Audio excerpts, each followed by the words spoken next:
I think we've gotten past some of the technical difficulties we had, so hopefully the audio is working correctly and we can be heard by anyone participating via Zoom as well as those who are present here in the conference room. So with that, I would like to ask that each of the leadership team members briefly introduce themselves. So let's look over and we'll ask Richard Ross to go ahead and identify his role on the Leadership Council and just go around the table.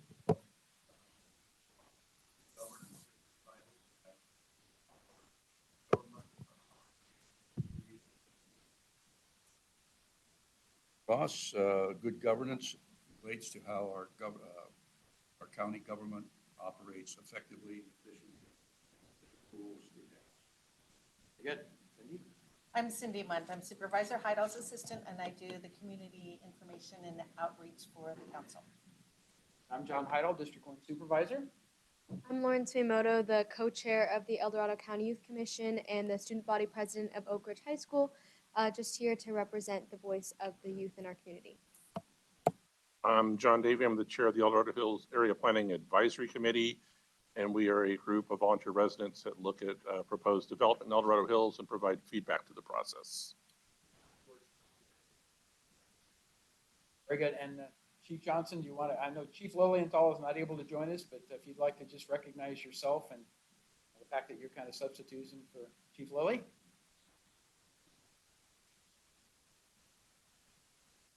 Good evening, Mo Johnson, Fire Chief, El Dorado Hills Fire Department, standing in for Chief Lilienthal. He's been working hard all day at a training exercise, so I told him to go home.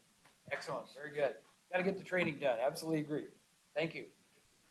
So with that, we would also ask that any members of District 1 or District 2 who are present, who are volunteers for one of our committees or commissions, so any of those people who are present would like to be identified, please do so. So let's start with Chris Bain. We'll start with District 2.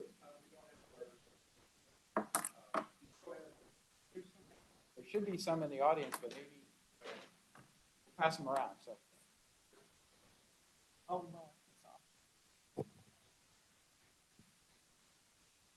Chris Payne, I'm George Turnbull's planning commissioner for District 2. All right, very good. Thank you for acknowledging. And Peter Bladen, would you please identify your role as a volunteer?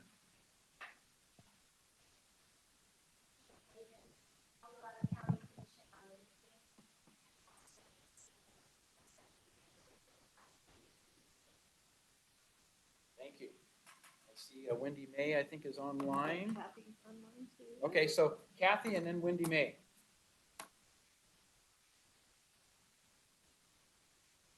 We promoted Kathy to. She's on panel. Okay, the panelist. All right. She needs to unmute. Kathy, can you open your microphone? Unmute. Oh. Hey, can you hear me now? Oh, there Yes. she is. Perfect. Yep. Go ahead. It only took a little bit. This is Kathy Guerrero, and I'm the executive director for First 5 El Dorado. And I am here to represent not only First 5, but the County Office of Education and Healthy Communities. Excellent. Thank you, Kathy. And Wendy May.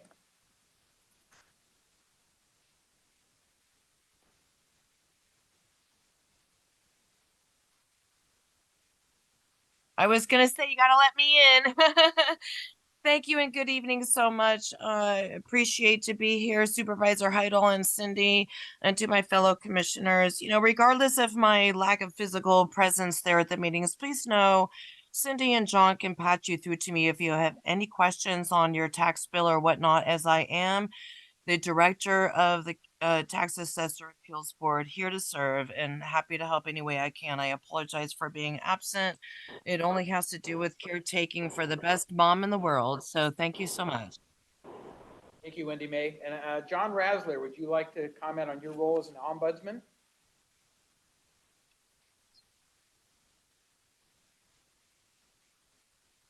John Rasler, are you there?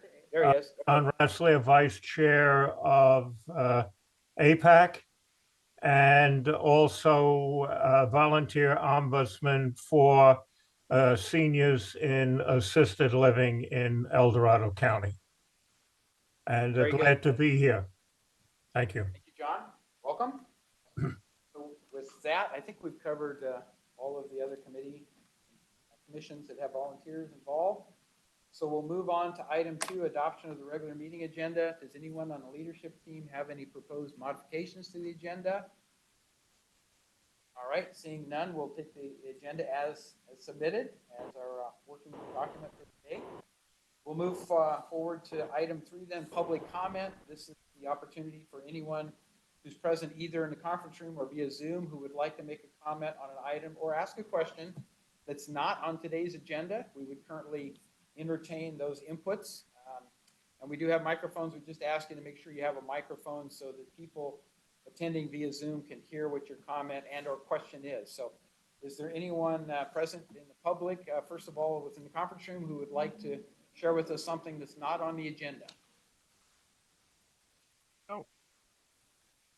Okay, I'm not seeing anyone in the conference room. Let's go to Zoom. And John Razzle, you have your hand up, is that correct?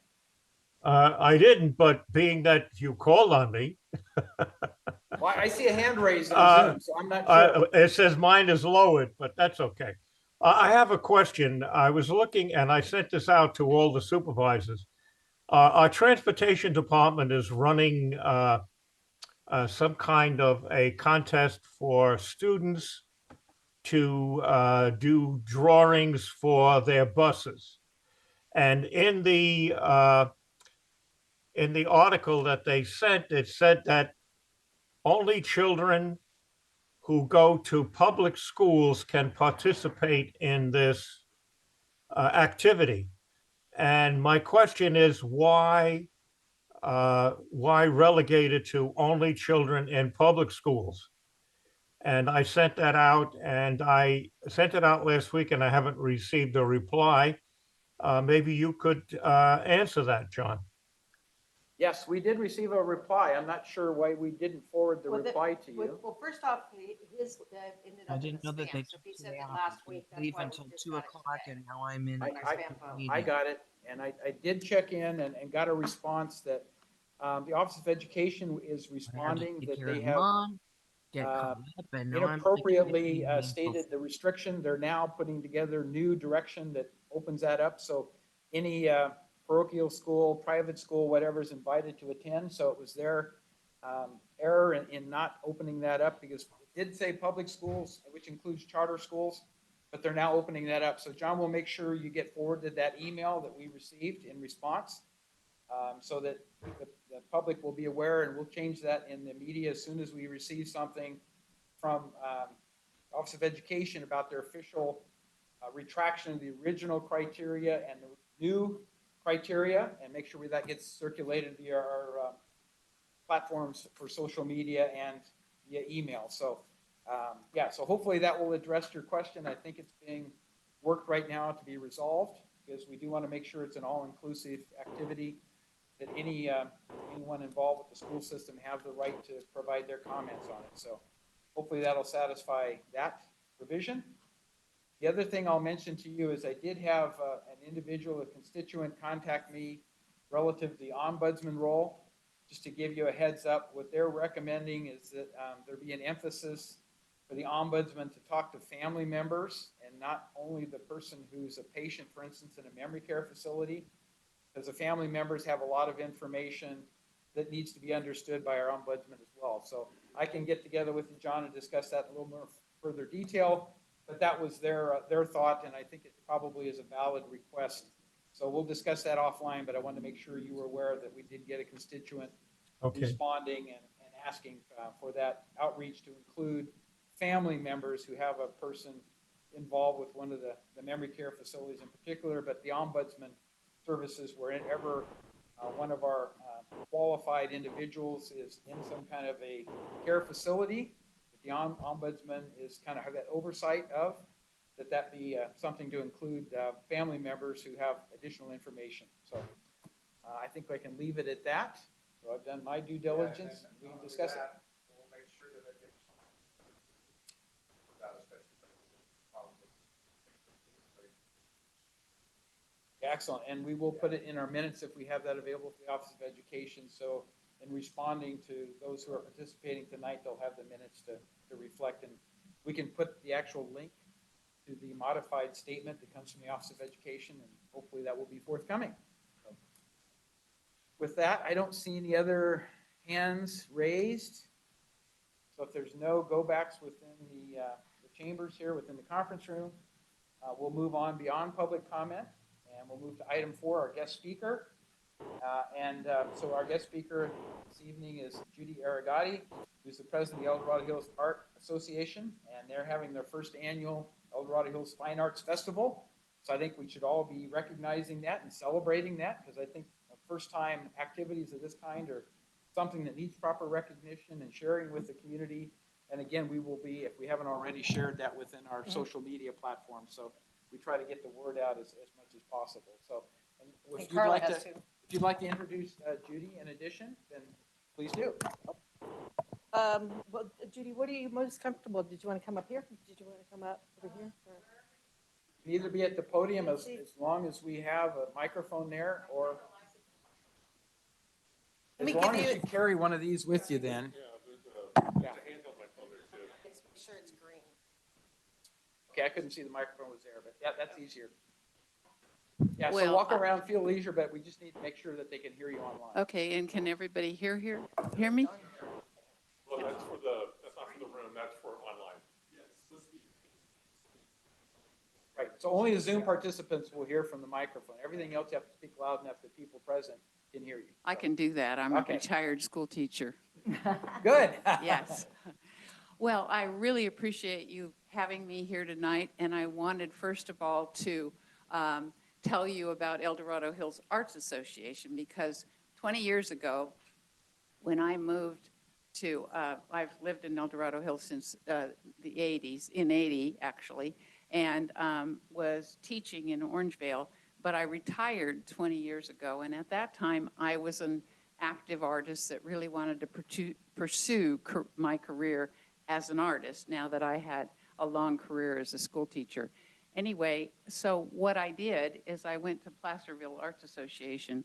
I soon found out that why are we going all the way to Placerville when we have such a thriving community here in El Dorado Hills? And I realized there were an awful lot of El Dorado Hills artists that were going to Placerville, as I was.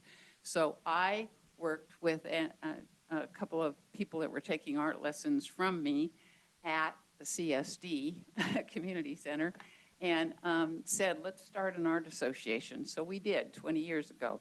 This is our 20-year anniversary. I was president for the first few years, then vice president. Now, in my 20 years, they came back to me and said, would you be president again? And I thought, yeah, that seems fitting. So I am back being president. I wanted to really, really get the art association spun up and enthusiastic and everything. And so we have done a lot of new things this year. But the things that we do for the community is we have a monthly meeting that is at the library now. It's been at the CSD, it's been at the Rayleigh's Event Center, it's been at the Senior Center for years, and now we're back at the library. Well, what did that do, going back to the library? Well, they decided that they thought it was a really cool idea to partner and to be supportive to each other. And when we got together and started brainstorming, we came up with the concept of having an art activity and came up with this festival. We have participating in the festival, and I've given you all flyers that explain the El Dorado Hills Arts Association, but also the festival. And the festival is going to be on October 14th at the library in their community room and in the parking lot. We have a total of 28 artists in various mediums. Some of them are 2D artists, some of them are 3D artists, but there's a huge variety of art. We have wood artists, we have ceramic artists, we have people that do watercolors, oils. We have people that do every kind of art you can imagine. But in addition to that, we have a young lady that is excited about doing a children's section. So we're going to have a special section for the kids to be participating in art activities while they are there, while their parents are there and looking at the arts and so forth. We also have live music that is going to be taking going on. And we have food trucks because we figure keep them here. How do you do that? Well, you feed them. So the library is going to pull out some of their big tables, and we're going to have a little sitting area where people can eat and enjoy the art and talk art and all that kind of thing.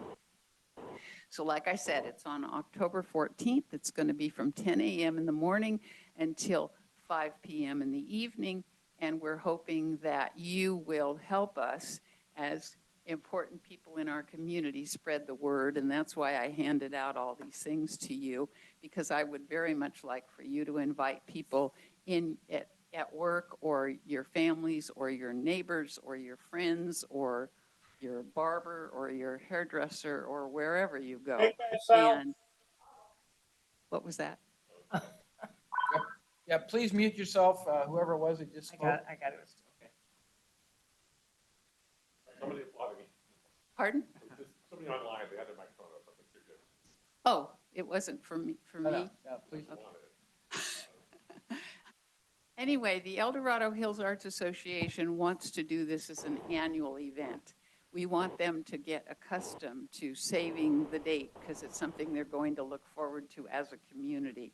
We're excited as artists. We do the studio tour every year. I hope that some of you or all of you have participated in the studio tour, where people in the community actually have a driving art show. They go from one person's art studio to another person's art studio, and it really brings the art to the community where they can actually see that we are actually your neighbors. And that's been very successful, and it's been going on for 20 years. We also give scholarships to, we've always done it to high school students, and Oak Ridge is one of the schools. And this year we're going to try to work with the junior college, Folsom, and we're going to have them select art students that are in the college, where the art instructors will recommend their brightest of art students, the ones that know. I mean, I think artists sometimes know they want to be artists from a very young age, and there are some absolutely majorly talented, very young people that we want to give a little boost. So this year we're going to give the scholarship that we award to a high school or a college student, and we're excited about that. We also donate our time and have some of our art members that go to the senior center, and they teach art free of charge to the different seniors. So we kind of want to get art out in the community in every way we can see. And this festival is going to be a huge thing, I think, and we're really looking forward to it. We hope you'll support it, and that you'll bring your families and come and enjoy these very talented artists. I am really sad, well, not so much. I'm going to Egypt, so I'm not going to be able, after all the preparation, I'm not going to be able to be there. So you'll have to tell me all about it when I come back home. Anyway, that's, unless there's questions. Are there questions? Yes.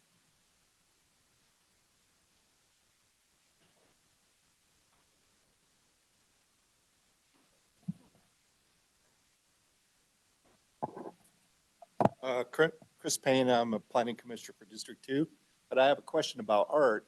I saw your handout here. It was very, very nicely done. Has everything you want to know. So I took a look at it, and I looked under the Who category. And it said 100 members, but artists, painters, sculptors, potters, photographers, woodworkers, jewelers, ceramic artists, mixed media artists, potters. Wow. Is there anything that's left out? Not that I can think of, and if there is, we're going to make sure we include them.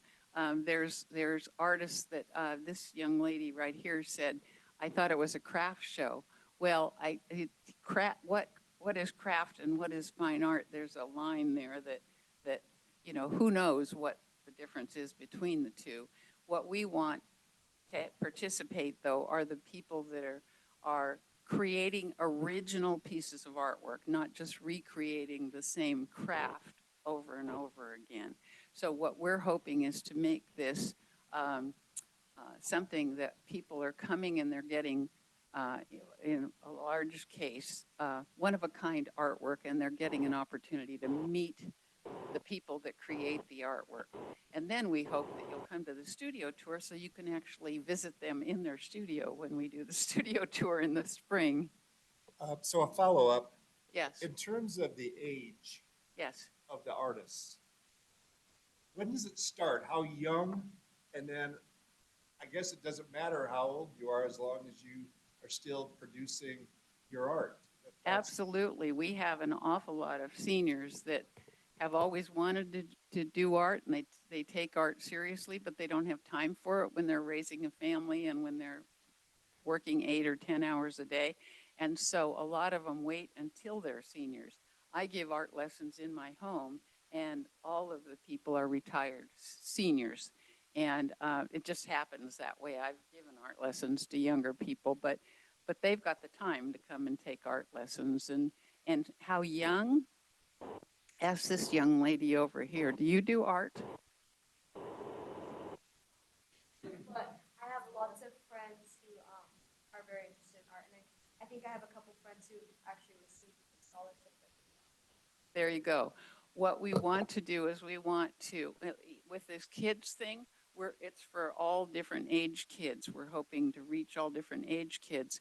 But I had a phone call from a father who said he has a very, very a talented daughter who is 14 years old, and he wondered where he could go to get art lessons and that kind of thing. And I said to him, we're getting ready to do a festival, and we have a kids section. Would this girl like to come and help instruct the kids? And she was all excited, and so that's something that we're going to do. So we get all that kind of thing. But I know that I knew I was going to be an artist and a teacher when I was in 4th grade. You know why? Because in my life, I had a mother that was very artistic, a father that was an architect, and I had teachers that encouraged me. Yes. That's it. I was supposed to only talk for 10 minutes. Hey, was there anyone else online that had a question for Judy? Rosser still has his hand up, but I don't know if that's. Ron Razzler, do you have a question for Judy, or is it your hand still up because we didn't drop it? Are you there? He's muted. I'll just lower his hand. Okay. Well, I'll ask one question. So it's rain or shine for the parking lot part of the festival? If it's inclement weather, you be able to move the stuff inside and be a little tighter? Or? It's not going to rain. Okay, thank you. I need you on my team. Yeah. When we set the date for it and everybody was in favor of having a fall festival in October, I said, wait a minute. I've been to art shows where I was stuck in a pouring rain environment, and I was told it doesn't rain in October. So the answer is there'll be an awful lot of people in the community room. I was just curious because I wasn't sure how big a part of your presentation and of the festival would be outside, but. Well, actually, being outside is wonderful to have an art show, but it's always a worry when you set a date for an art show. I won't say it out loud Even again. in the spring, even when we Rains do in the September, studio. but not October. That's the cutoff. No. Yeah.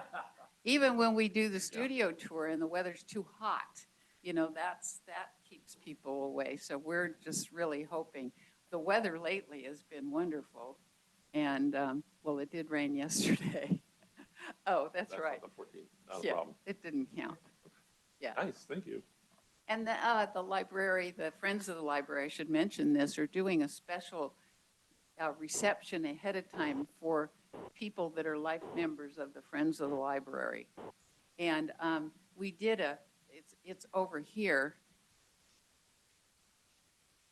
We did a challenge with our artists and said to them, we want you to do your style of art and create something that has to do with the library and books. And these are some of the examples. And then the artists donated their pieces. And I'm not sure how the library is going to use them. We said you can have a raffle, you can have a drawing, you can just give them away to deserving people.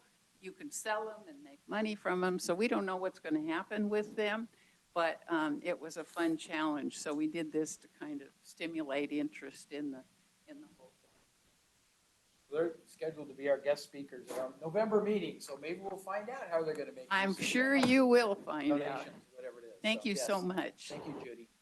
Okay, yeah. Oh, question, yes. I look at this, I do not see where those people who create things with fabrics are either included or considered in artists. You know what? Like I'm not weavers sure and that quilters. the artists like quilters and things, I'm not sure if one of our, we have members that are that, but I'm not sure if they're going to be in the show. But they had the opportunity to be in the show. So I'm not sure whether they're going to be there or not, but we do have people that are members of our organization that do, they do things with fabric and baskets and that kind of thing, you know. So I'm sorry, I can't answer that question. I should have a list of all the people that are participating, but you can go online and it's ElDoradoHillsArts.com. That's how you find out more information about our association. Thank Probably you. not too late to be included if you act quickly, right? So, yeah, if they haven't already identified the fact they'd like to participate. Do you do?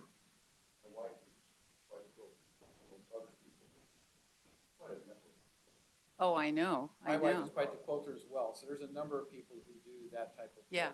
Yeah. There's a lot of them in our little church in El Dorado do the same thing. Yeah. Well, we're open to, you know, like we said, that we have 100 members and they're very diverse in the different arts. And our monthly meetings are demonstrations where the people come and they show the rest of us how they do their art. So they create their art in front of us, so we learn from everybody. And the similarity between all of us is that we have a passion for art and we really enjoy sharing it. Yeah, we did a lot of little small blankets, what they call prayer blankets, and went into all the patrol cars that we had, deputy sheriff's cars and stuff like that, especially when there's accidents and stuff. So it was like a comfort blanket, especially children. Is your wife participating in the quilt thing that they did in Placerville Arts? The banners on parade is happening right now, but they're also doing an auction online for the quilts. She's not participating? Yeah, I thought that was really cool. And that's for cancer survivors. I can also mention, I'll put a plug in Mission Honor Veterans. My understanding is they've accumulated like 110 quilts. So they're going to be donated and given out to our veterans when they attend that event. Wow. So, I mean, very personalized thank you type of thing. And I know there's a lot of photographs going around on some of that. And maybe since that's towards the end of October, there will be an interest expressed to try to put some of those on display. I'll make sure my wife's aware of it and see where we want to go. Wonderful, wonderful. Yeah. They're masterpieces. I mean, they're like Oh, they are. an individual work of art, is what they are. And each one of them is different, right? Right. Prepared by, for the most part, a group of maybe 30 women who've been mostly, I think all women. I'm not sure if there's men that are doing quilting, but maybe a few. I don't want to do the exclusion, but they've all pitched in and contributed quilts, and some Yeah. of them have done 10 or more. Yeah. But you know, it's just a great service, and I'm sure that our veterans will recognize it. But the community also, I think, needs to recognize that is a fine art type of activity. That's right. Some of them actually do paintings with their quilts, which Yep. is totally amazing. They go in and get the different, you know, they want to do trees, so they look for the different greens and golds and all that kind of thing. Yeah, it's amazing. Yeah. It's really amazing. Yes, All very incredible. I just went to the website. yes. and I went to the arts website and saw that one's yours and that one's yours, and you're really good. Well, thank you. Thank you. Why do I have so many up there? Because I really got into it. I was having a good time. But it's a full website with just tons and tons of Yeah. information. Yes. Thank you for saying that, because our person that's doing the website is doing a really phenomenal job. Yeah. Well, thank you all. I Thank you. appreciate it. And I'll just note that the Mission Honor Veterans event is Friday, October 20th. That's going to be in Cameron Park, so we put out information on that already, but we'll make sure that the Okay. Polkers are aware of this event, and if they want to do something to engage and maybe show some examples or something. That John they and have- I will be there. So. Yeah, yeah. Great.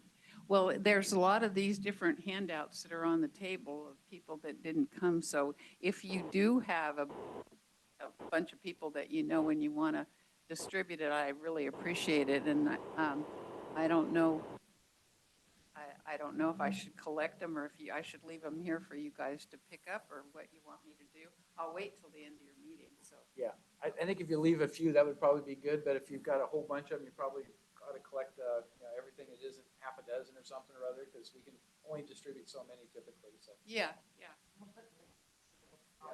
When we put the minutes out, we'll make it, Thank you. available to people, so. Thank you, Who Judy. needs this microphone? Just, turn it off if you would, and put it up on the podium there, so if Okay. anybody chooses to use that option, they can. Nobody wants to do a song and dance. Chief Johnson. El Dorado County's got talent, is that what we're gonna do? No, no. We know we have a lot of talent, but we can't run a game show or whatever, so.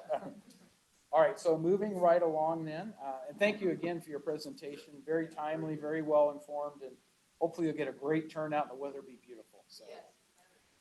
So we'll move on to item 5, supervisor communications, and again, several of these have nothing new with them. The first one, Central El Dorado Specific Plan, is an ongoing effort. It's now looking like, with what I'm getting is inputs from our planning department, that may move into the first part of next year, because there's some particular activities going on that need to get some closure, that's not available to the public. It has to do with land acquisition, and I don't know what's going on, so we'll have to just see how that works, but we're starting now to look at potential dates in January and or beyond, but not for sure. So stay tuned, and as we get new information, we'll gladly provide that to you. And I haven't heard anything yet either Okay. myself. All right. So that's ongoing. And the second thing is the Costco El Dorado Hills project. I checked on that with our director of planning and building today, and they said they expect to see that moving forward very quickly. It hasn't been finalized yet, but there has been information transferred to the planning department that they're getting ready to put out a notice of preparation for their draft EIR. I think we all have been told that it will be a full EIR. It's going to be very, very detailed, and it will look at all of the impacts that are required to do evaluation per California Environmental Quality Act. Available to APAC, certainly when that becomes available, but that I'm guessing will happen somewhere in the month of October. And as soon as that does happen, we'll be able to share with you what that looks like in planned meetings. So I don't know if APAC has got any report on that further, but. Okay. I know that there was stuff going back and forth through Trackit. That's where I got the information from the director, but nothing official yet. They haven't put a time date stamp on anything. Third item, nothing new on Town and Country Village. Again, we're expecting the full EIR to be commencing. There is an NOP on that. I believe it's been issued. They had their special meeting here, and comment period's already closed, so they're Right. obviously underway. Right, so that's moving faster than the Costco project, but as that makes progress, there'll be more information, that I'm sure APAC will have on their agenda, and we'll present it through the communications we provide on a monthly basis in terms of updates. So those were the 3 major projects within District 1. I did ask also about the Generations Project, which was formerly called Dixon Ranch Project off of Green Valley Road.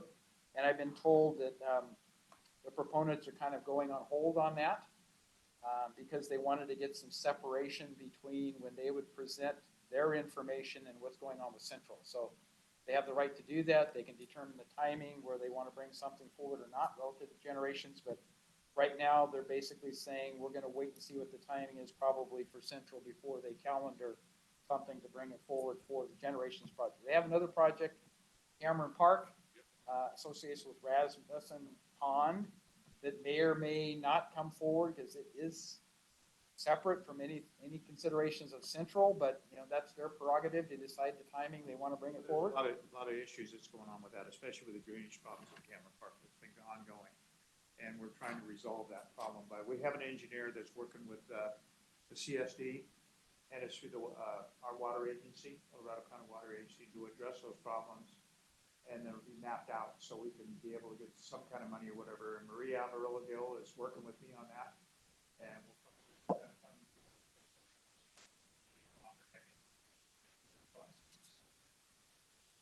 And I hope we get resolution on that, so that's another topic for another day. But moving on to the fourth item, we do have, I want to make sure everybody aware, at next Tuesday's board meeting on October 10th, we will have a representative from the California Department of Insurance dealing with the wildfire risk models and the mitigations they put in place, and to talk about the new FAIR Plan rates. So we have been able to secure an hour time set aside for that discussion, because they're going to make a brief presentation, then it will be Q&A between board members and the public, which is consistent. Please attend that Yep. meeting. If you got questions, Yep. ask those questions.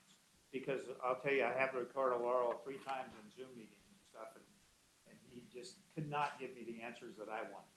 So I just want to tell you that. There's a lot of issues going on, really is. When the final agenda comes out, I'll just give an update that the 1 p.m. may move to 1:15 or 1:30, but it will be specific once the final agenda is released, which should happen Thursday of this week. So everybody know it's a time allocated time. I put 1 o'clock on here, but that was the estimate prior to having agenda review today, so it may move to the right a little bit, but you'll have full notification of when that's going to be presented, and the guest speaker will be made aware of that as well. So I think that's in line. The one thing I would encourage relative to that is that if you are not part of a fire safe council in the community you live in, you consider joining a fire safe council or forming your own, because one of the discounts they're going to talk about is with respect to what happens with fire safe communities. That's a separate designation that's determined for each individual community.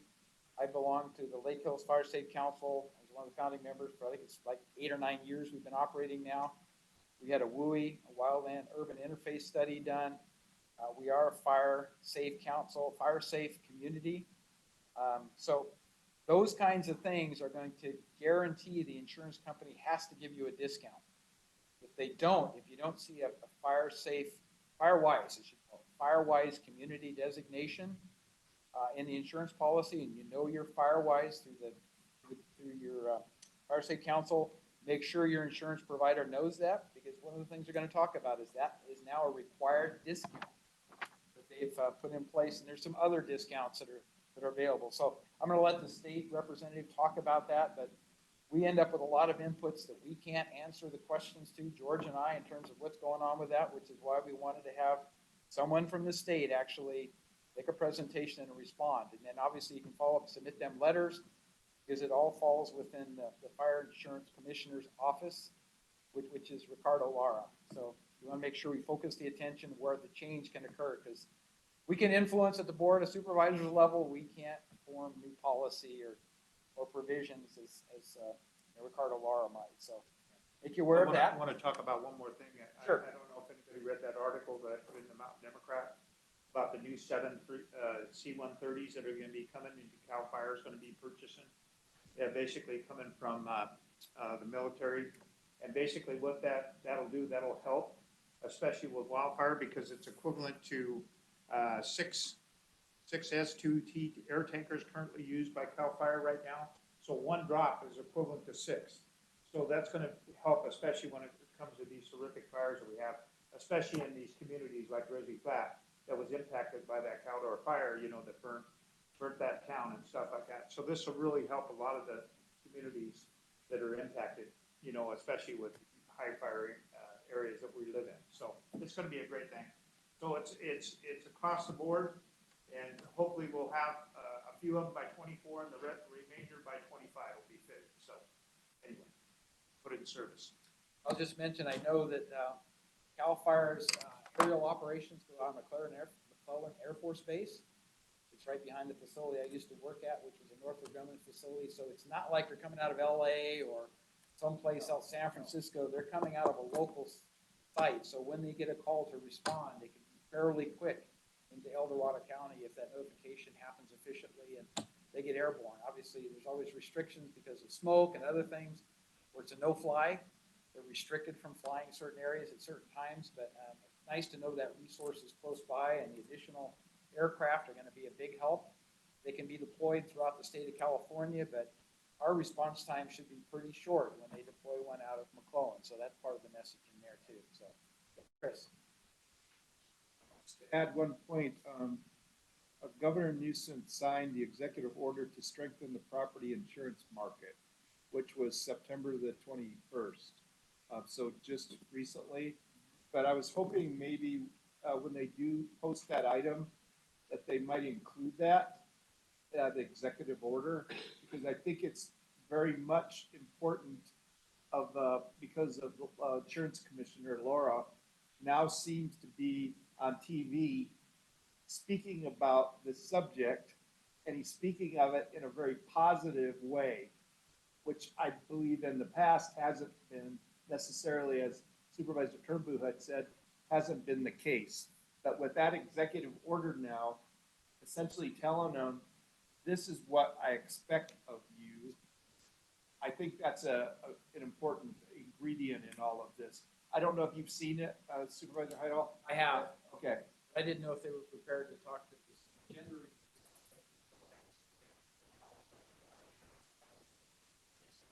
But I wanted to bring that up just as an ingredient. Thank you. Yeah, I appreciate it. Because it's a changing environment. I mean, there's always things going on, and the more pressure that's applied for the governor and the insurance commissioner to respond, I think that's all helpful, because I think we all understand the FAIR plan is not reasonable for some people who are residents in rural communities to continue to pay those kind of rates.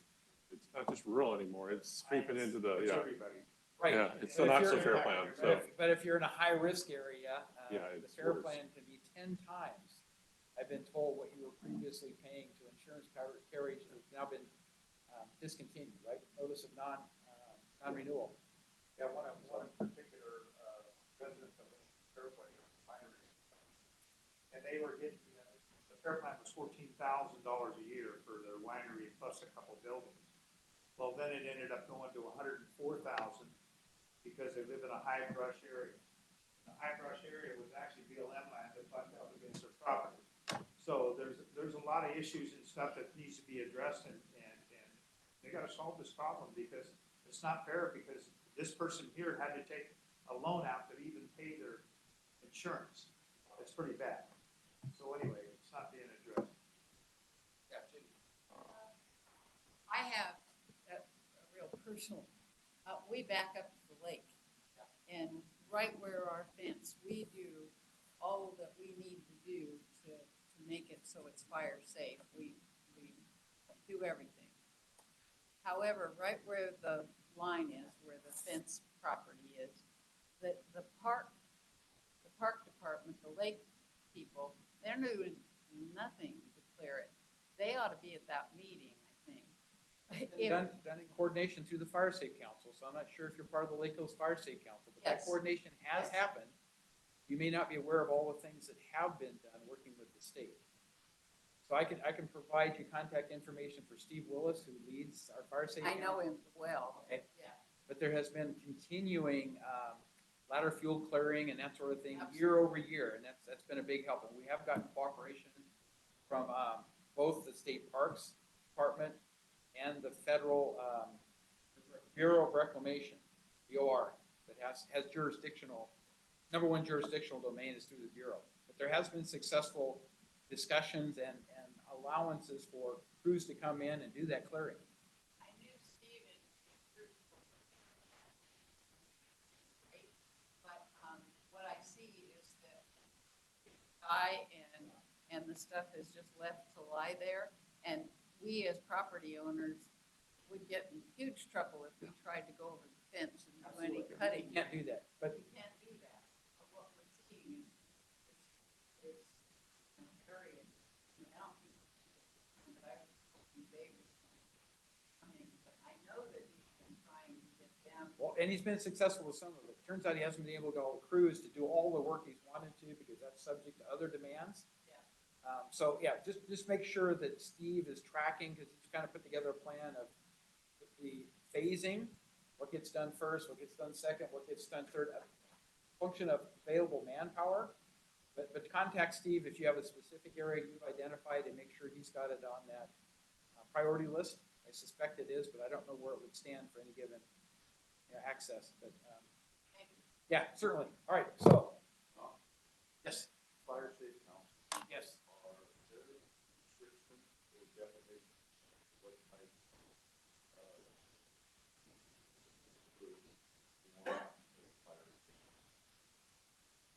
There are no restrictions because you can either form your own or you can join an existing one, and they don't have to be contiguous. So Chris may understand this, but it's all done under the El Dorado County Fire Safe Council umbrella. But they have all these various local chapters, so to speak, and those are locally administered. But to my knowledge, there's no restriction on it if you want to join. But there's certain obligations in terms of getting community involvement, having communication efforts planned. There's certain things you have to do to respond to the desires of the Fire Safe Council to make sure people are informed, not just 2 or 3 people in the community, but the broader community. We have an annual event we do in Lake Hills. We have guest speakers. Our fire department comes out. Oftentimes they provide us the latest in what's going on with legislative changes or fire prevention. So that's part of the requirement of the Fire Safe Council is you have an outreach effort to notify as many people as you can as to what's going on. And operating in isolation. So, but I'm not aware of any restrictions. I don't know if Chris is. I think we're inviting everybody. It's just where do you go? Do you form your own or do you join the existing? Yeah, Okay, the place to go is the El Dorado County Fire Safe Council website. Yep.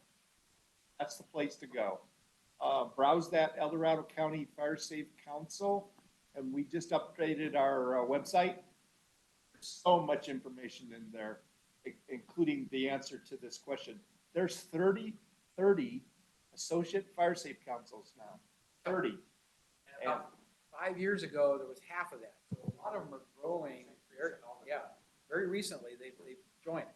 Yes, and we'll put that in the minutes, the link to where that is, so anyone that hears this can see where the link is to go directly to El Dorado County Fire Safe Council. They're the umbrella organization, but that doesn't mean you can't form your separate nonprofit.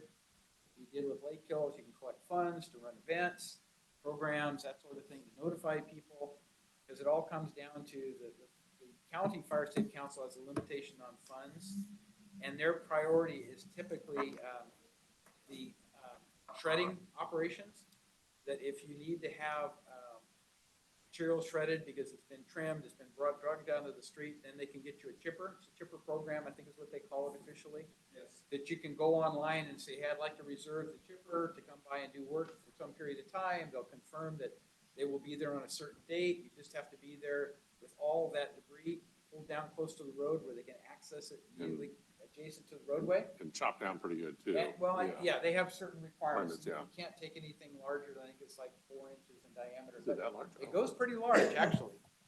They have a big machine that they do most of that chipping with now. So, but the place to start is through the Fire Safe Council website.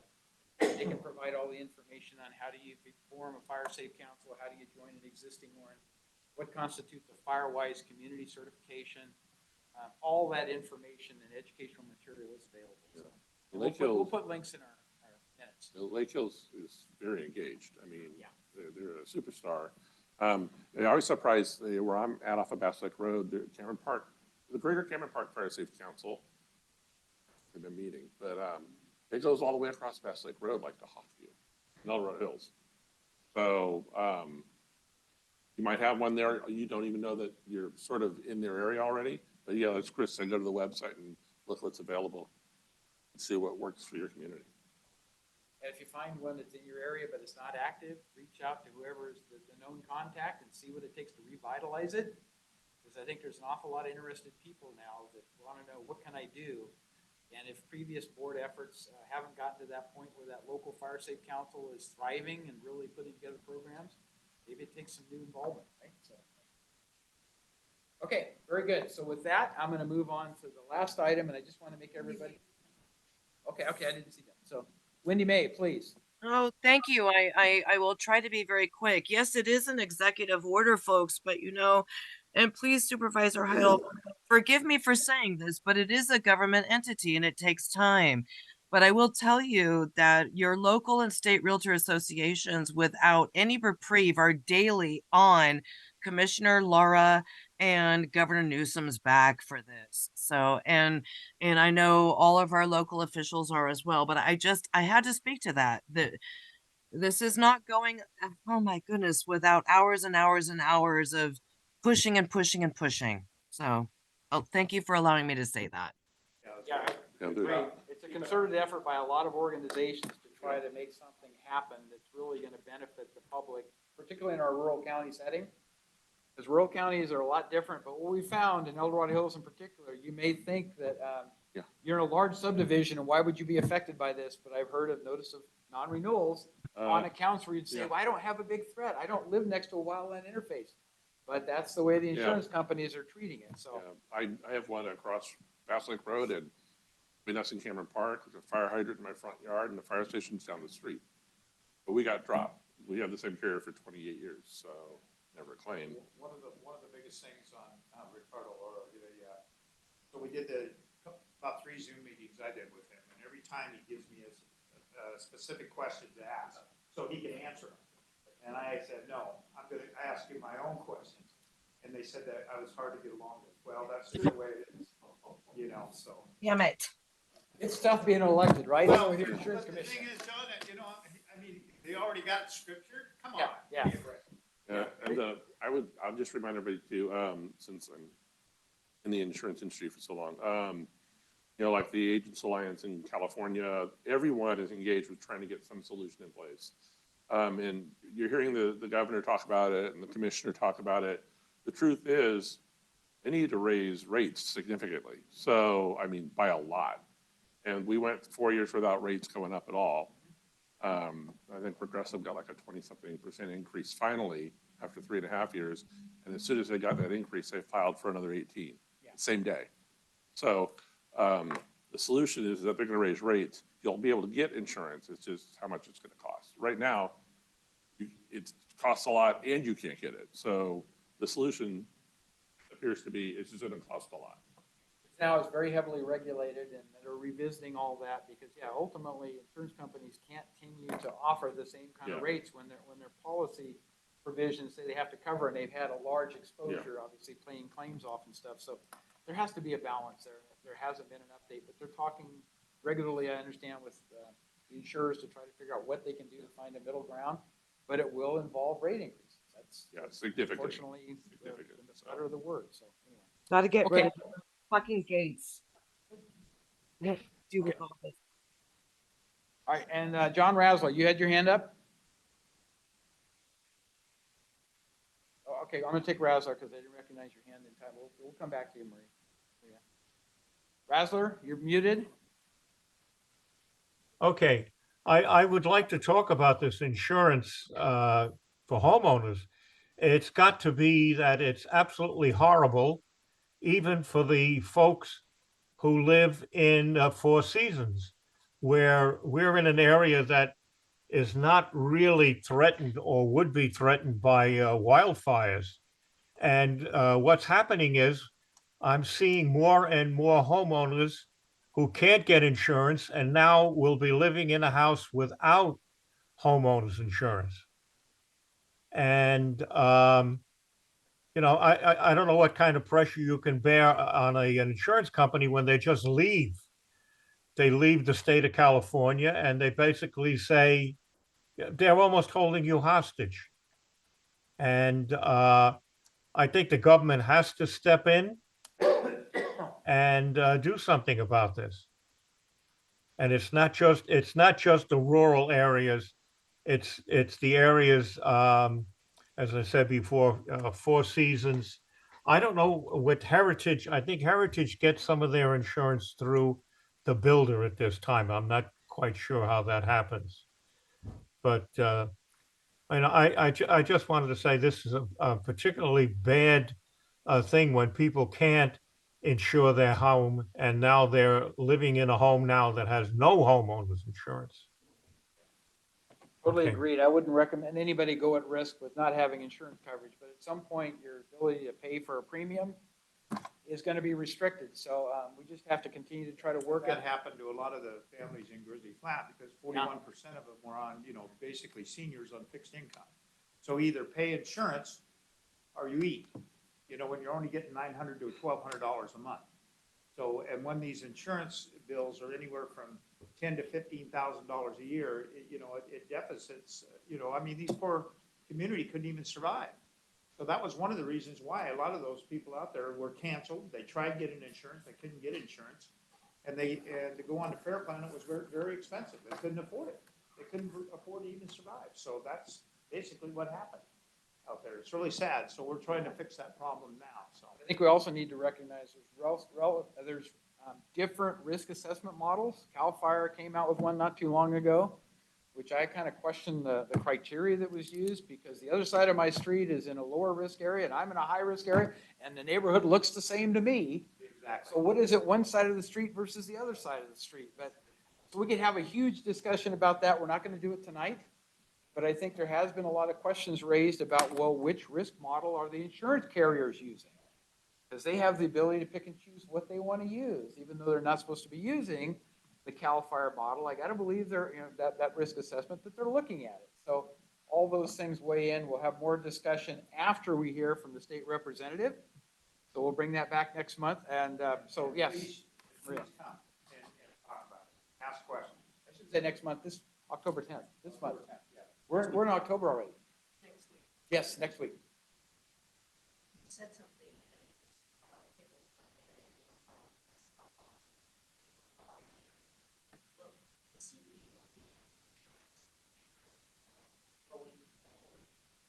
And that carriers are looking at risk.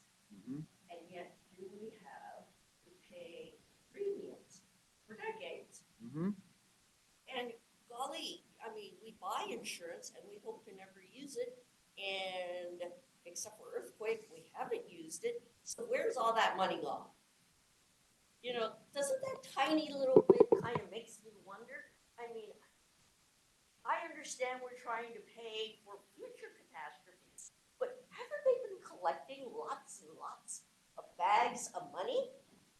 And what have they done with it? Or are they just taking care of sudden catastrophes? John could probably tell you, they paid a lot of that out in claims, and some of them were close Yeah. to bankruptcy because they Yeah. paid out so much in claims, because they took on that risk envelope, the risk Yeah. criteria that they accepted, so. And their big debate with the Department of Insurance right now is not, they say that the model where they look at historic data about risk and what they've paid out is no longer valid. They have to look at what's potential in the future because they have to be able to cover it. So that's where they're not talking about what they collected. They're just saying that in the past, when these things have happened, and now, of course, they're saying that climate change is the driver of, catastrophe in California particularly. So that's what they need to change their model to. Once they have that model, and the rates will go up with that as well. But that's what they're looking at. And where that money went? Well, there you go. Well, some of them are public companies. I'll just leave it at that. But yeah, it's, just even selling insurance leads. A year ago, you could sell an insurance lead in California to an insurer from your website for $130 a lead. And now they're paying 60 cents or 12 cents of the insurers that are left. Nobody wants the business. They don't want the risks. So where'd that money go? Well, they'll tell you it's a national model. It's a national thing. You might pay it here. They might be spending it in Florida or Louisiana because they're a national carrier. So. There are studies that said California's insurance rates right now are substantially lower than a lot of other states. So I'm going to leave it at that. There's a lot of information out there if you want to go research it. I don't know where true facts are, but there's arguments on both sides, so you just have to weigh in at the appropriate time. So more to come on that, but hopefully we'll have a good exchange on October 10th. We'll learn more, and then we can have a follow-up discussion here to the extent it makes sense, and maybe we'll have a guest speaker that will come talk about what's happening in El Dorado County as a result of it. I don't know. We'll figure that out. But I want to move on then. Let's see, Wendy May, you have your hand up again, or then it just disappeared? Okay, so let's keep going. If I could just be very quick, this is California, and with all means in state, I have talked to all of the national carriers, those that we are talking about for state specific, and I just want to make sure that everybody knows so they will stay off of Supervisor Heidel's back. Nothing is going to probably happen until June of next year first. and our firefighters and our commissioners can tell us that are on deck. But we're not going to see anything with this executive order until probably June of next year, I'm sorry to say.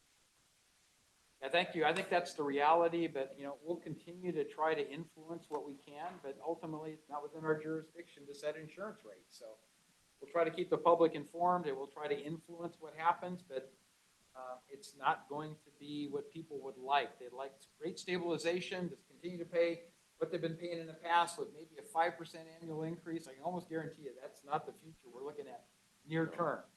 I'm saying 2 to 3 years. It might get better, but again, we have a county program called OWOPR that's trying to address some of that in terms of risks of forest fires and those kinds of things, which are one of the major risk factors, particularly if you live next to a wildland urban interface.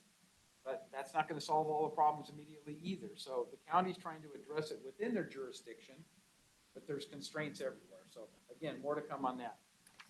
Last item on the topping points that I want to make sure was the county strategic plan. We did continue that at the last board meeting. It's now going to come back on October 17th. And I'm pleased to say that we were able to get the results from the public survey. There were over 500 respondents. They were able to take and synthesize that into what they consider to be an emphasis cloud. So it identifies by the size of the font what are the key parameters to the 4 questions that were asked. That's available. I don't know if we've put that on social media or not, but we've talked about some of those things. And so,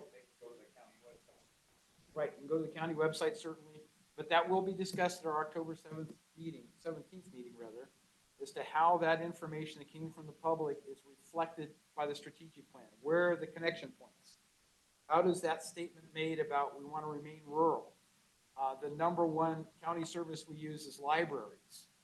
Some things that kind of surprised me a little bit, but that's good information from those 500 people who responded, that we can show the direct connectivity of what we're doing in our strategic plan with what's happening in our libraries and the hubs, some of those kinds of things. So the intent was to be able to say, here was the general topic of interest, and here's where we're addressing it in the strategic plan. Here was another one, here's where we're addressing it in the strategic plan. Here's the areas that we're not addressing in the strategic plan that were mentioned, but we don't consider them to be that high a priority yet. But recognize the strategic plan is a living document. It will be updated as priorities change, because we have to try to focus on what are the most important things to do very near term, and then what are longer range things. But I think it's going to be a good presentation, and we'll invite public input to explain kind of the conclusions they've come up with. But I'm very pleased to say that there was a study team put together that were all staff members, not supervisors, that basically pulled all this together for us, summarized it.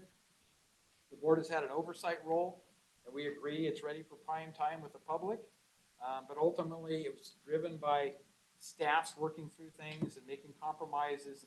And a big emphasis, again, of what's in our strategic plan is recognizing the responsibility of the county to educate our employees, to treat them properly, to offer them fair wages and benefits. That's a big emphasis of what's in the new strategic plan that wasn't there before, is recognizing the value and importance of our staff. So again, we'll get into some more of that. We did. It is on your. Okay, it's out there. Okay, so it's on my webpage. Yeah. You can click down and look at those results. I thought they were quite interesting. Some of it I expected, some of it I didn't. Yeah, but that's why you do surveys, right? Is to find out what the pulse of the community is. So it's not scientific, but it's a good guidance tool. So that's what we're using it for.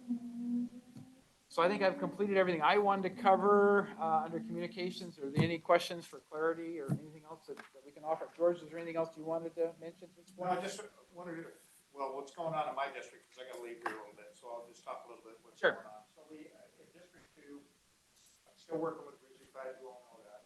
So I've been pushing a lot of these ADUs that we're going to be submitting here pretty soon. So we have 4 plans. It'd be up to 1,200 square feet, but also a person can come in. They're all going to be designed and engineered. These plans are, so a person can come in even from Grizzly Flag, pick their plan out, what they want to build a small house in Grizzly Flat. You know, we waived all the fees, which I pushed to waive all the fees, the building permits and stuff, so there's no fees. So it's going to be a great thing, but also it'll be good for our ADUs, especially if people want to build an ADU on their property. So I this is a great thing. I pushed this thing, I said, we need some kind of building plans, because it costs a lot of money to have somebody design it and these plans. But that's basically to submit it to the county. So I think this will help a lot of those residents that had, really no money out there and that were underinsured, and the people that had no insurance. So it's gonna be a benefit for them, and it's gonna benefit for a lot of the homeowners if they wanna build an ADU on the property. I'll just say the county has emphasized that far before Caldor, that we need to get a standard set of ADUs and stuff, so it's been a work in progress. Caldor is a verification, we definitely need to move out on stuff. The time for talk is over, we need to get it into specific ordinance or policies or something. And in this case, it's planning and building needs to have that prescriptive, pre-approved set of ADUs. And once we're able to present that to the public, I think we're gonna see more use of that. I don't see a lot of people saying, I want to go to the expense of doing this, of having my own ADU design and getting it approved, unless they know it's a family member that they want to have move in. They're not going to use it for just housing purposes, in my opinion. But once they have something, say, I like number 3, it's pre-approved, here's your permit, go build it. That I think is going to be the enabler that gets this stuff done. So, yeah, more to come on that too. Okay, with that, I think we're ready to move on to our leadership team progress Anyway, reports. I'm gonna head out of here. So I got- Okay. Very good, yep. Thank you, George, appreciate it. So we always start with public safety, and I don't think we have either the CHP or our sheriff's office represented this evening. So Chief Mo, I think you're on. Come. All right, good evening, Mo Johnson, Fire Chief, El Dorado Hills Fire Department, standing in for Chief Lilienthal tonight. A couple items to bring you up to speed on our training center. We've got a burn cadre, and they've been working diligently to kind of hone their skills and get prepared to start burning in both of those buildings down there to train our firefighters here in the county. So they continue to see how the building's going to burn, how it's going to react, and it's working out very, very well. I'm also pleased to announce that today was day 1 of a week-long training really for firefighter safety and survival. So the firefighters from around the entire county are down at the training center, and they simulate what we call a mayday, which means a firefighter's trapped or lost in a burning building. But what's unique about this training is we also have our chief officers from around the region that are down there, and they're in a separate class, but bringing them both together where they are practicing managing the firefighter emergency. So you have the firefighters that are practicing extricating a firefighter out of a burning building that's injured. But then you also have the chief officers that are managing that entire incident. And as you can imagine, it's been pretty stressful for them down there today. So all said and done, we had 10 instructors out there today. We had 10 incident management students, and we had about 50 firefighters that were on 17 fire engines from across the county that were down there. It was a sight to see with them running 2 separate incidents twice a day. It was pretty amazing. So kudos to that. That was really put on by the El Dorado County Fire Chiefs Association's training officers, and it was hosted down at the El Dorado Hills Fire Training Center. We also have a new inspector that started recently. His name is Arthur, and so he's a great addition to the EDH Fire family. I'm also pleased to announce that our CRR, our Community Risk Reduction Team, has been working diligently on some of the wait times. And so they're consistently right around 90 days. But we've been as low as 60 days, which has been really good. Although the amount of development coming in, new projects, has not slowed down. It's actually increased. The other thing that's been of note is that their over-the-counter system is working very well. And so if you have all your plans, you upload them, you can come on in the same day and have your plans reviewed and approved if everything's all set and in order that same day. So that's been a very valuable service. And then finally, on community risk reduction, they've also been working hard on their portal. It's a community or citizen portal, and so they can upload all of their files, see exactly where they're at, see what's been paid, what hasn't been paid, and everything they need to know about their project is now in this portal. And so it's not a bunch of emails going back and forth. Everything lives in there. So that's worked out good. We hired a new administrative training coordinator. That individual, in addition to the training that we do for our firefighters here in the department, they're also going to manage our hosted training program.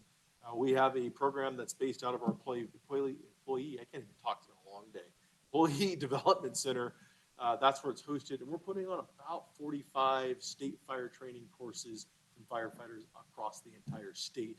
And so she'll be managing that program and continue to expand those offerings, which benefit our firefighters, not only here in El Dorado Hills Fire, but the entire county, and quite honestly, the entire state. So we're happy to have her on board as well. Last thing I have for you, Chief Lilienthal, we're in the process of appointing him to a position in EDSO, El Dorado County Sheriff's Department, Office of Emergency Services. This is something that Sheriff Lykoff and I had been discussing for a number of months, about 10 months now, on how we can work better together, how our two agencies can bridge any gaps there may be out there, and how can we help each other more. And that's really where this concept came out of. And so Chief Lilienthal will be assigned to that office up there, and he's going to bring a wealth of experience as it relates to emergency evacuations, tabletop exercises, planning for that emergency that hasn't occurred, but we all know it's going to happen. And then also coordinating all the local government fire agencies and make sure we're on the same page. So when Snowmageddon comes back again, which is potential, we're going to be ahead of the game. When we have a flooding incident, we know what we're going to make sure that we have all the resources that are necessary. And so this is absolutely a great opportunity to tie in with the Sheriff's Department, to build that relationship, and to protect the citizens within our county. With that, I'll stop talking, answer any questions that you might have. Questions for the chief? Do you have the date for when the grand opening? Wow, that was a great tee up. Thank you so much. Yes, I forgot that one. So we are actually having, we're calling it a community, not a party, a community event, if you will. Not really a grand opening, but it will be the grand opening. That's going to be on October 28th, which we lined up with National First Responders Day. And so really it's an event that's not meant to be super formal. We'll have, a couple people speak, we'll uncouple the hoses, and then everybody's going to be welcome. But we'll have several booths. We're inviting every fire department, the fire safe councils, the Sheriff's Department, the Chamber, CSD, agencies from around our county to come out there, and they can showcase some of the things that they're doing. And all of our citizens from the entire county will be able to come out there and chat with us on National First Responders Day. Last thing I have for you. There's been a little bit of talk about fire safe councils in the room tonight, and I'm happy to announce that there's actually going to be 31. So my community off of Starbuck and Rescue, we submitted all of our documents formally to form the Rescue Community Fire Safe Council, and then we've also moved forward with all of our documentation on the Starbuck Firewise. So it's been a years-long process, and you think it would be a lot easier, a bunch of firefighters trying to figure it out. It took a while, so we are there and we're excited about that. Thank you very much. I do have kind of one comment relative to the Office of Emergency Services. The Board of Supervisors recognized there was an opportunity to make some changes there. We've authorized the funding for a battalion chief level to come out of the county department to offset the costs of Chief Lilly's involvement. Obviously, he's not a battalion chief. Correct.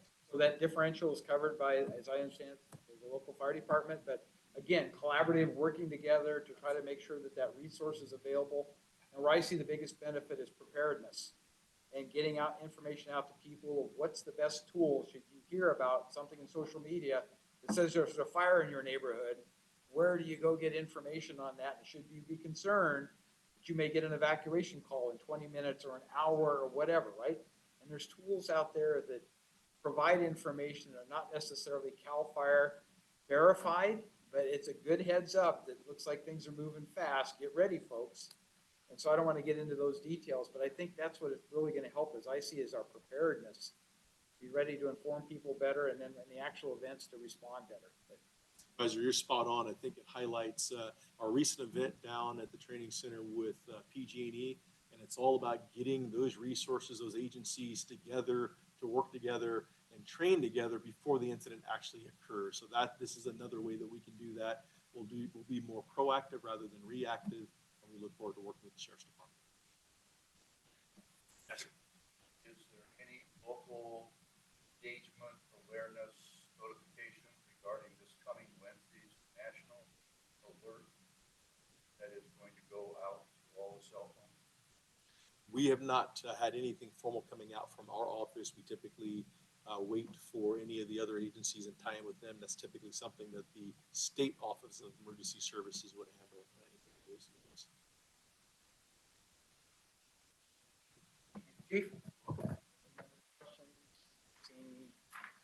questions, so we'll move on beyond public safety. Is there anyone on the leadership team that would like to volunteer to go? Okay. Fundamentally, this is the wrap-up report relative to the Charter Review Committee. Mhm. The committee staged beginning last August based upon the board supervisor's direction and direction. Ultimately, the committee established 4 proposals which were presented on September 19th. The presentation was made by our chairman, Jim Mithrin, and a good report that was prepared, submitted in writing, and that's available as a public document on the Charter Review Committee website, probably also as well as on the Board of Supervisors website agenda for the meeting. Fundamentally, is 4 recommendations. Number one, the Board of Supervisors terms be limited to no more than 3. Change from the current 2 consecutive terms. This idea has been in prior elections. It has failed in the public vote. And as of this item on that, the board declined to pursue this. They believe the public would not support it. This requires, I think the right term is, a champion to educate the public of the negative impact of the current term rules.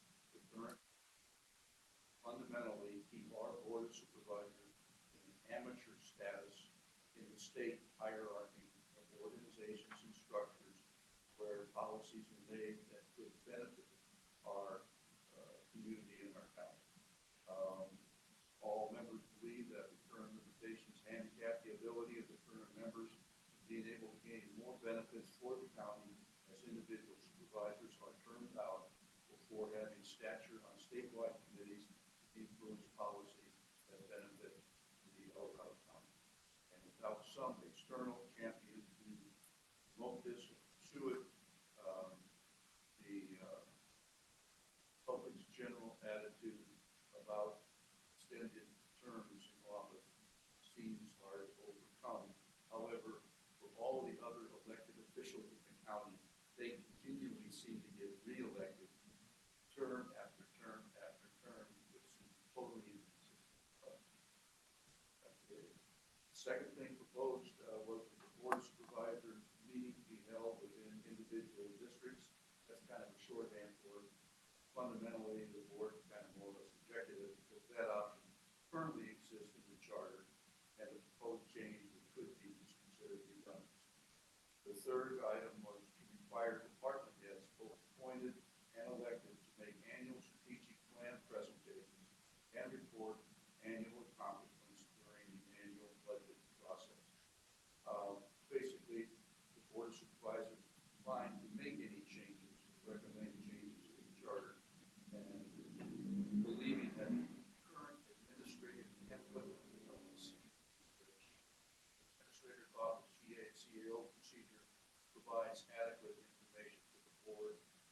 And however, my footnote on that is that's as long as each of these appointed apply. No obligation otherwise.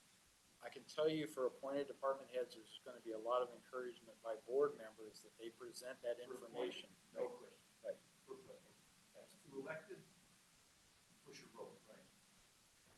Yeah, they're not obligated by the charter to present anything, so. That's what we try to do. Yep. And recommendation number 4 above the charter, and that section establishes a felony determination formula for the sheriff's department. Charter Review Committee recommended that it be studied and analyzed, and the board did make a determination to have this reviewed. If the comparator agencies should be retained and propose a independent contractor to come in 2024 after the go through the solicitation of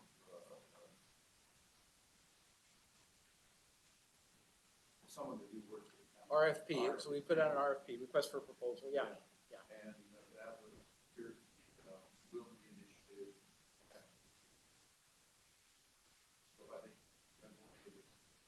charter review concept, I think, is useful,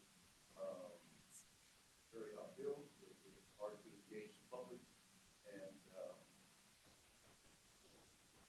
committee members get a third as good governance. I'll when I kind of look around and see what maybe I can stir up myself. When I implemented, look into the CHP and the sheriff's office and why they cannot continue to provide somebody with a law enforcement update. And I asked Cindy to reach out to them as well. I know they've had some things going on. Officer Brown, I guess, is on vacation. He's been periodically, updating us and stuff. We haven't heard from the sheriff's office in a while, so we will reach out to them. Or there's more than one CHP. Yes, there is. Yeah, and so they could reassign the responsibilities, but they have a lot of other things going on as well, as you know. But you're too easy. Well, Greg could probably comment on that far greater than I could.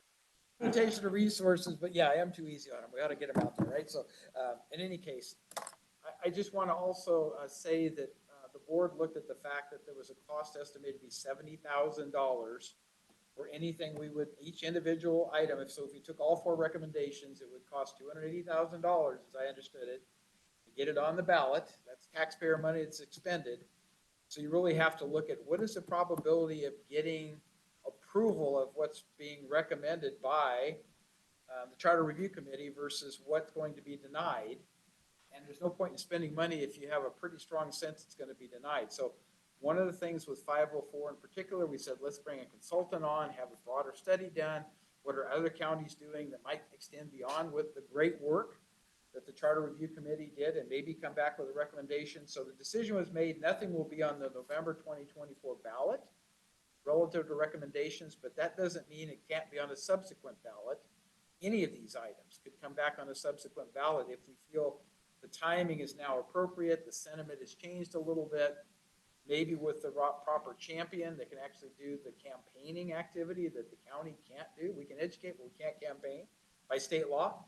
So within all that criteria, we just have to wait and see what the consultant recommends, and if there's something there that seems to be viable relative to 504, any other recommendations that we pursued at that time. So great work done. I have to compliment the volunteers who served on that committee, both as alternates as well as the district level appointee. And Jim is the lead of that. I think that all came together. It was a great presentation to the board, thorough review with public input. And then the board had to make a decision, and we just didn't see the timing was good to try to put something on the ballot. So I was putting Mr. White.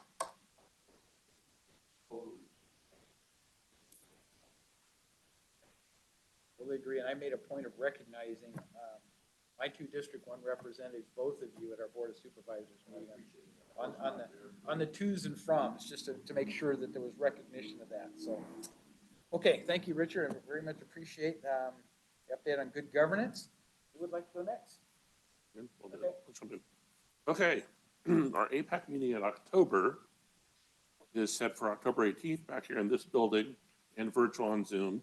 There's a potential we might not have a meeting because if there's not enough new information, there's no point in getting people out to talk about it. However, there's a couple of things, what happens in the next 2 or 3 weeks, 2 weeks before we decide we have to, yay or nay, pull the trigger on it. We did see that Superior Self-Storage in the Town Center West, that they have their application in for a third phase of their property to build 4 new buildings for that storage project there. That's one object that we were taking a peek at, because we were also looking at Latrobe Road self-storage, and they have a conditional use permit on that. And we have some additional questions that came up that they seem to be seeking some entitlements that other self-storage projects weren't able to obtain, such as the RV storage. Most of them are indoors in terms of how they're doing it, and we still have some concerns about the impacts to Carson Creek there inside the business park and potential for runoff. In terms of updates that we might be able to talk about, if there's anything meaningful, we have a long list. There's an update on Summerbrook, which is Oak Haven now.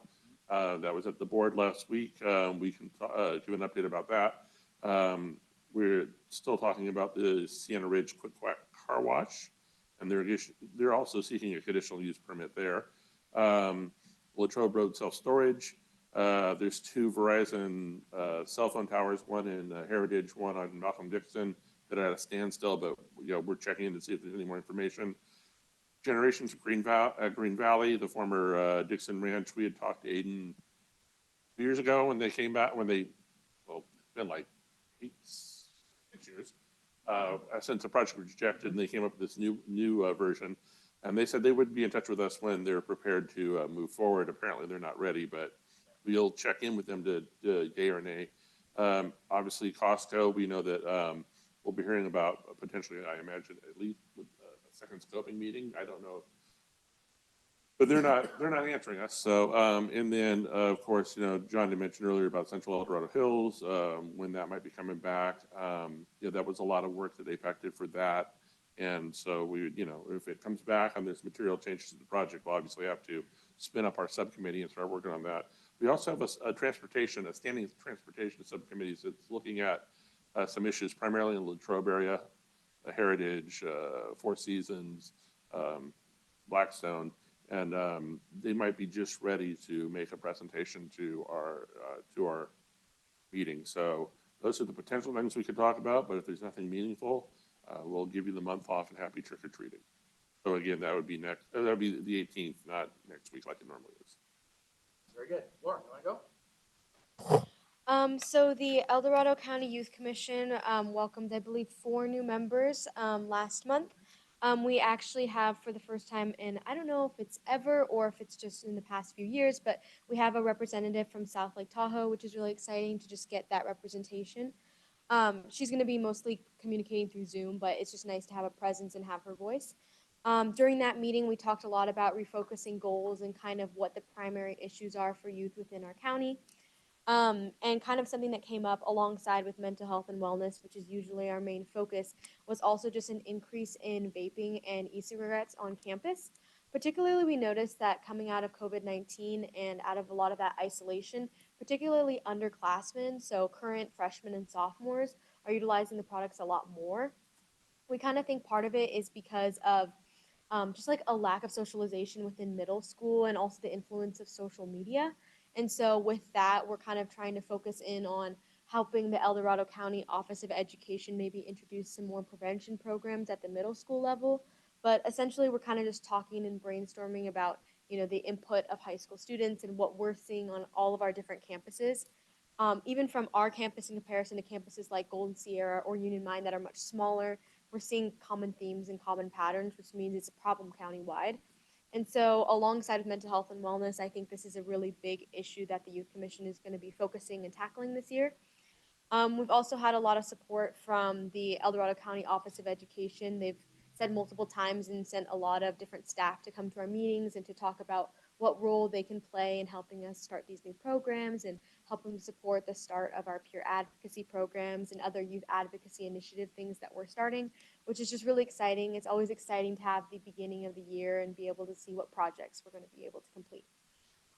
In Oak Ridge news, there's been a lot of really great opportunities to showcase Trojan athletics.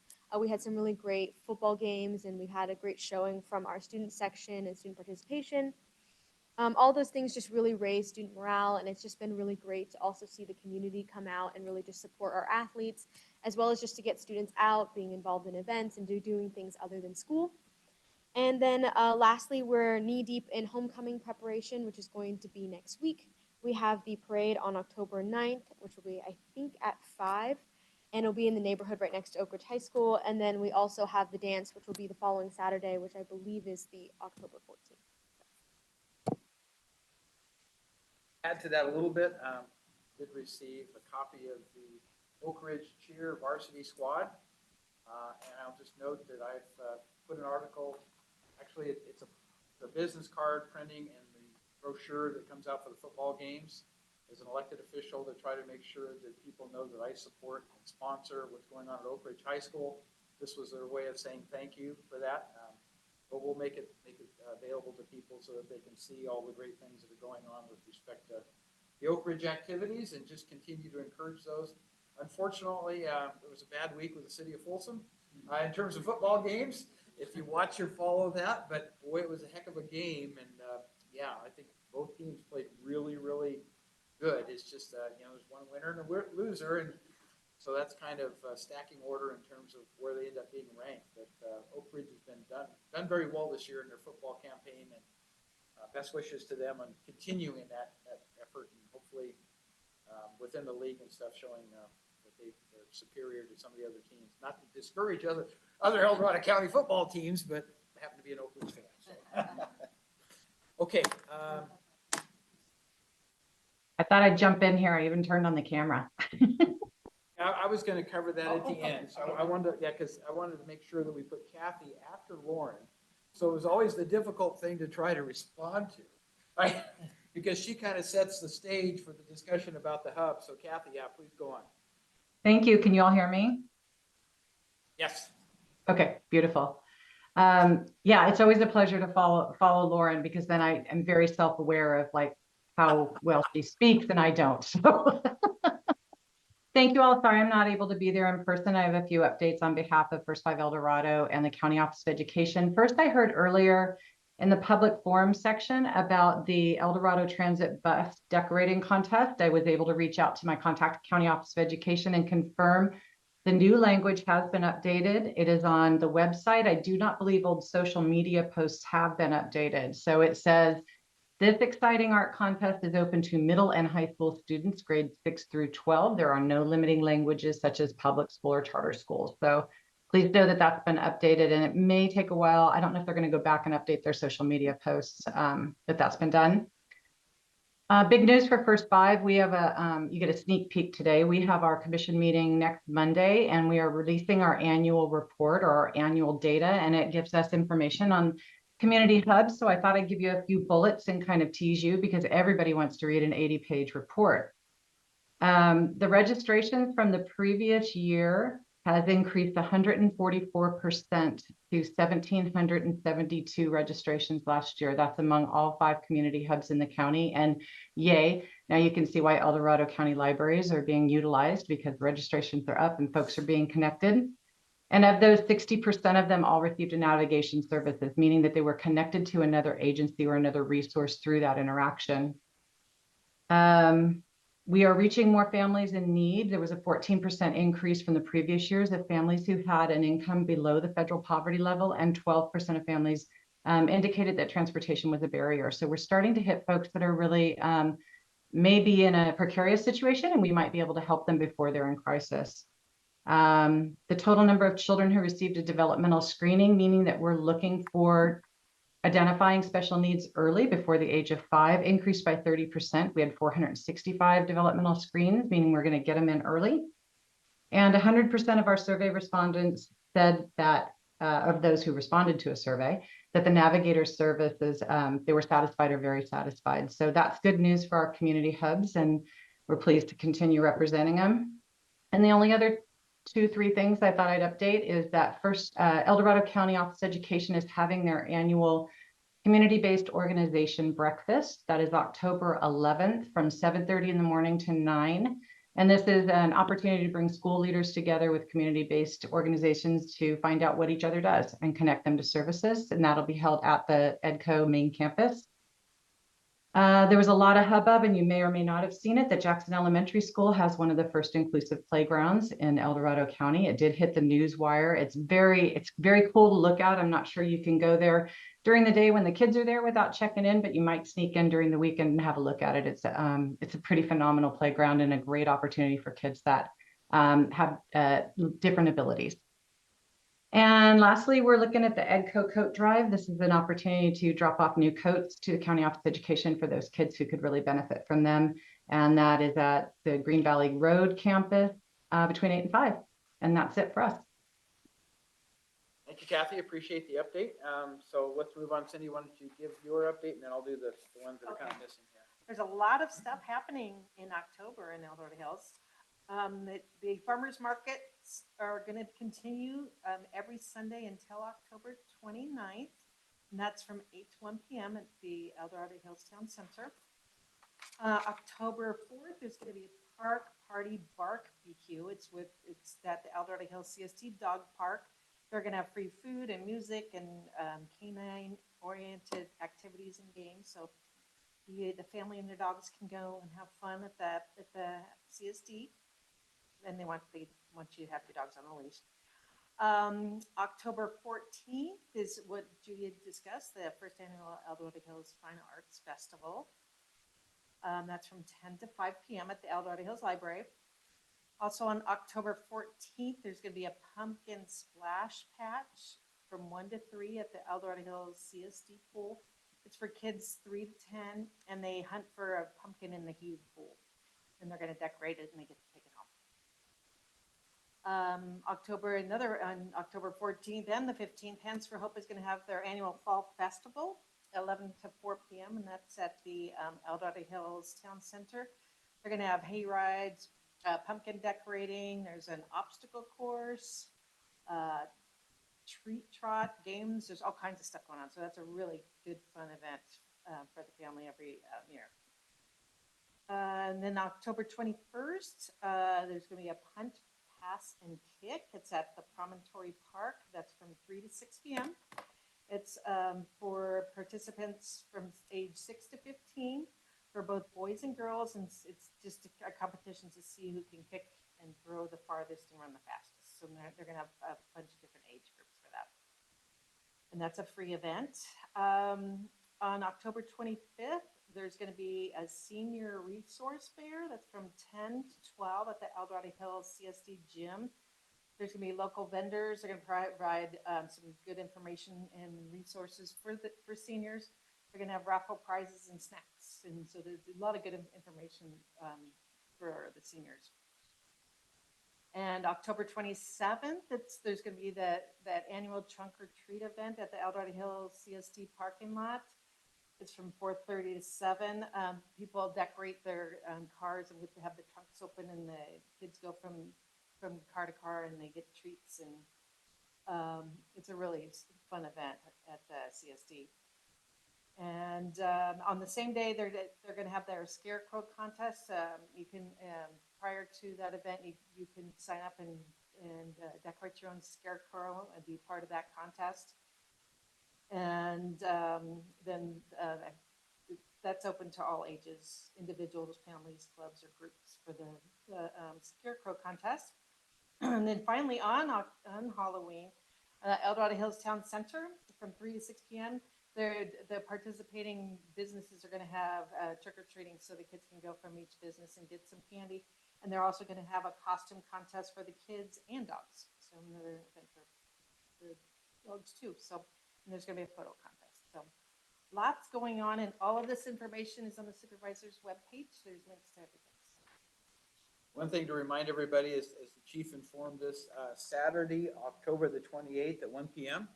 is their training facility, public meeting, party, grand opening, whatever you want to call it, right? Official opening, I guess. Pardon? 10 a.m. I've got 1 p.m. So, okay, I'll have to update that. So 10 a.m. All right, 10 a.m. it starts, and then open house from 11 to 2. Okay, because I had from 1 to 4, so we'll get it updated. Yeah. So we'll make sure that we try to put information out. Since we don't have a never meeting before this particular date, we could come back in November, but we'll try to get it out via social media as well to make sure people have an update with that, and we'll go with that. So got it, 10 a.m. Meeting at 2. Okay.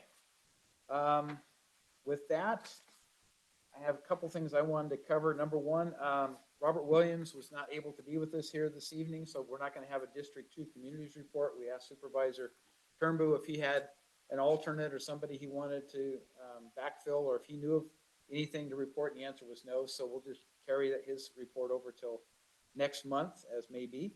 On our economic development, going back to that, we did have what I thought was a very good, solid exchange of information with our current CDAC, Community and Economic Development Advisory Committee members.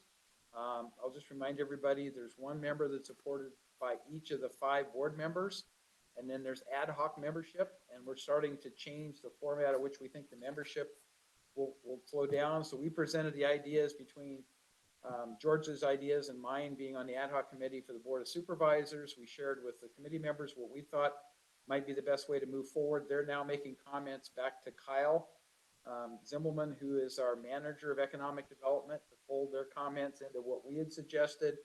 Then he's going to provide that to us, and I'm hoping then that we can put together a presentation and we come back to the full board with what the ad hoc committee's recommendation is, consistent with hopefully CDAC's buy-in, the current CDAC members, and in all likelihood, it'll be rebranded as a different title because it's going a different direction. So that's been encouraged, and we'll see how that ends up, but there'll be more to be presented on that as we get closer to it. So I was very pleased with the responsiveness, the receptiveness of the group that's been working for us in that capacity as volunteers for a long time.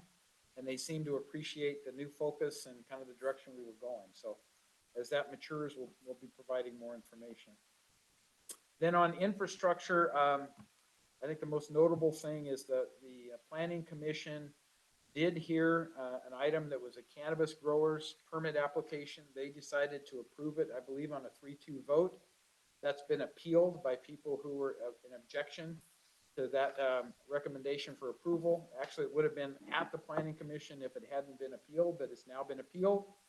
So the Board of Supervisors will be hearing that at our October 10th meeting.